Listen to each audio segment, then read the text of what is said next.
Bismillahirrahmanirrahim. Dear students, we are talking about the transistor characteristic curves.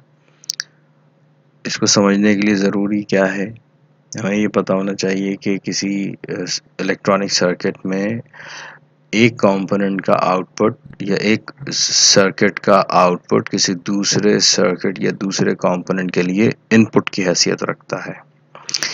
अच्छा, अब transistor के बारे में जैसे पिछली वीडियोस में आपको बताया जा चुका है कि ट्रांजिस्टर के 3 टर्मिनल्स होते हैं, एक एमिटर है, एक बेस है और एक कलेक्टर है।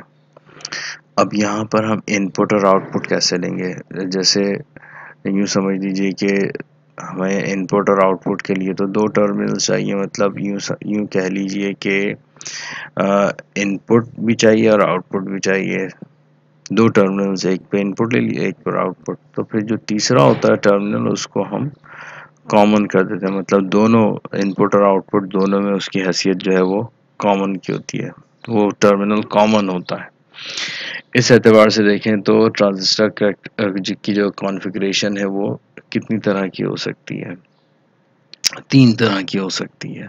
Common base configuration, common emitter configuration, common collector configuration. सबसे ज़्यादा इस्तेमाल होने वाला जो कॉन्फ़िगरेशन मोड है वो है कॉमन एमिटर, और सबसे कम या रेयरली यूज़ होने वाला जो कॉन्फ़िगरेशन मोड है वो है कॉमन कलेक्टर।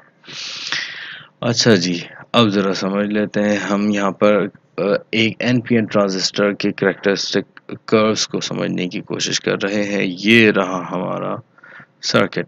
अब इसमें ध्यान से देखिए कि ये जो है एमिटर, यहाँ पे जहाँ एरो बना हुआ है इसको हम एमिटर कहते हैं। ये कॉमन है। कैसे कॉमन है? ये जो बेस वाला जो सर्किट है ये जो है इनपुट के लिए है, और ये जो कलेक्टर वाला पार्ट है ये आउटपुट के लिए है। यानी हम इनपुट, अगर मिसाल के तौर पर मैं यहाँ पे बात करूँ, ये इनपुट करंट है हमारे पास IB, से हम इसको बेस करंट को रिप्रेजेंट कर रहे हैं, और इनपुट वोल्टेज जो है बेस इमिटर वोल्टेज, ये देखिए बेस करंट को हम माइक्रो एम्पियर्स में, क्योंकि बहुत कम अमाउंट में होता है इसलिए माइक्रो एम्पियर्स में हम इसे मेजर कर रहे हैं। अच्छा, और यहाँ पर मैंने एक रेंज डिफाइन कर दी, मिसाल के तौर पर बेस इमिटर वोल्टेज की 0 से लेकर 1 वोल्ट के दरमियान में। अगर मुझे बेस करंट को चेंज करना हो तो यहाँ पर देख रहे हैं आप एक वेरिएबल रेजिस्टेंस लगा हुआ है, तो इसको अगर मैं चेंज करूँगा तो जो बेस इमिटर वोल्टेज है ऑब्वियसली फिर ये चेंज होगा और उसके नतीजे में बेस करंट चेंज होगा। इसी तरह से अगर मुझे आउटपुट का जो करंट है, फॉर एग्जांपल IC, और या मुझे कलेक्टर एमिटर वोल्टेज को चेंज करना है, तो यहाँ पर एक और आउटपुट सर्किट में आप देख सकते हैं यहाँ पर भी एक वेरिएबल रेजिस्टेंस लगा हुआ है, इसको भी चेंज करके VCE voltage collector emitter voltage को चेंज किया जा सकता है। यहाँ पर भी एक रेंज डिफाइन कर दी है कि 0 से लेकर 10 वोल्ट तक। अब आपको ये बात समझ में आ गई होगी कि ये वाला सर्किट का पार्ट जो है ये इनपुट है, ये इनपुट सर्किट है, और ये वाला सर्किट का जो पार्ट है ये आउटपुट सर्किट है। ये यहाँ पे हम आउटपुट स्टडी करेंगे, और फिर से देख लीजिए जो एमिटर है इन दोनों सर्किट्स में ये कॉमन है। इनपुट कैरेक्टरिस्टिक कर्व्स की बात कर लेते हैं। The variation of base current input with base emitter voltage at constant collector emitter voltage is called input characteristic। क्या मतलब हुआ भाई कि हम बेस करंट की वेरिएशन को स्टडी करने जा रहे हैं विद बेस इमिटर वोल्टेज, और जबकि कलेक्टर इमिटर वोल्टेज को हम कांस्टेंट ले रहे हैं, तो इस स्टडी का नाम जो है हम इनपुट कैरेक्टरिस्टिक का नाम दे देते हैं। हमारा वही सर्किट है अभी, जैसे भी पहले मैंने मेंशन किया, keep the collector emitter voltage constant. Collector emitter voltage को कांस्टेंट ले लिया। फॉर एग्जांपल हमने एक वैल्यू ले ली है 1 वोल्ट। फिर उसी तरह से देखिए अब हम क्या कर रहे हैं, यहाँ पर जो बेस इमिटर वोल्टेज है उसको हम चेंज कर रहे हैं, R1 को चेंज कर रहे हैं, तो बेस इमिटर वोल्टेज जो है वो चेंज हो रहा है, और फिर हम करस्पॉन्डिंग बेस करंट की वैल्यूज जो है वो नोट करते जाते हैं। अब फिर इनको प्लॉट कर लेते हैं। VBE मतलब बेस इमिटर वोल्टेज और बेस करंट के दरमियान ग्राफ प्लॉट किया तो हमें ये चीज़ नज़र आ रही है। जैसे यहाँ पे मिसाल के तौर पे दिखाया, VCE की वैल्यू 0 ले ली, 0 वोल्ट। VCE की वैल्यू जो है वो 5 वोल्ट ले ली। अब यहाँ पर देख रहे हैं कि जो बेस इमिटर वोल्टेज और बेस करंट के दरमियान ग्राफ कुछ इस तरह का हमें हासिल हो रहा है। ठीक है। अच्छा, अब यहाँ पर हम और भी दूसरी जो कांस्टेंट वैल्यूज़ हैं कलेक्टर एमिटर वोल्टेज जो है उसकी और भी दूसरी वैल्यूज़ ली जा सकती हैं। जैसे अभी हमने तो ये 1 वोल्ट के ऊपर काम किया, मिसाल के तौर पर हम ये 2 वोल्ट पे भी काम कर सकते हैं और मज़ीद।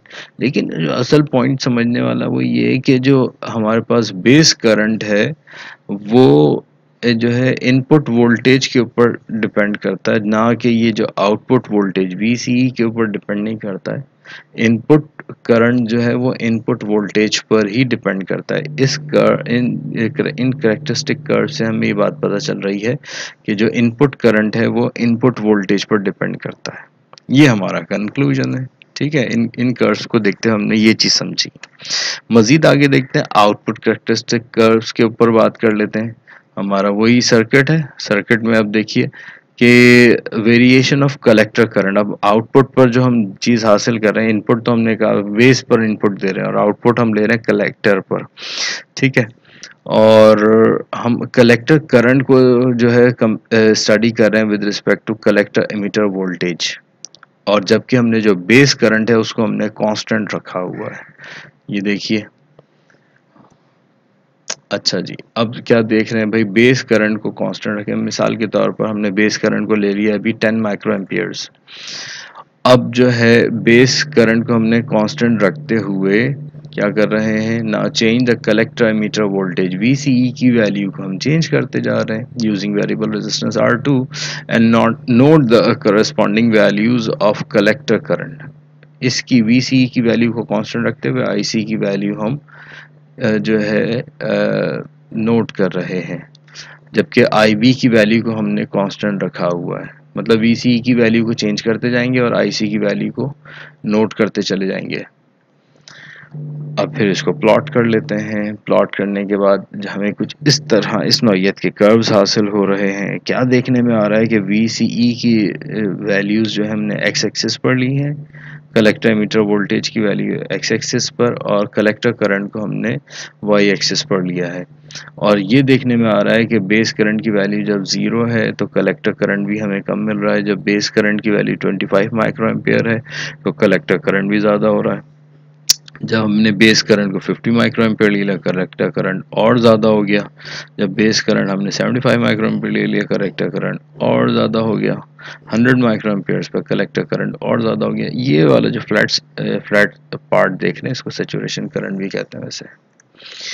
अच्छा जी, a set of such curves can be plotted at different values of base current। ये बात मैंने अभी मेंशन कर दी है, लेकिन जो असल पॉइंट है वो अब आपके सामने यहाँ पर आ गया कि जो कलेक्टर करंट है वो इनपुट करंट, जो हमारे पास आउटपुट करंट है या कलेक्टर करंट, वो इनपुट करंट के ऊपर डिपेंड करता है, ना कि आउटपुट वोल्टेज पर। तो बेसिक हमारा जो इस वीडियो का ऑब्जेक्टिव था वो ये था कि जी हम इनपुट और आउटपुट जो करेक्टरिस्टिक कर्व्स हैं उनको यहाँ पर थॉरली डिस्कस कर सकें। तो क्या कंक्लूड कर रहे हैं हम यहाँ पर कि जो आउटपुट करंट है IC वो किस पर डिपेंड कर रहा है, वो डिपेंड कर रहा है इनपुट करंट यानी IB पर डिपेंड कर रहा है। होपफुली आप लोगों को यहाँ तक की बात अभी समझ में आ गई होगी। Thank you very much.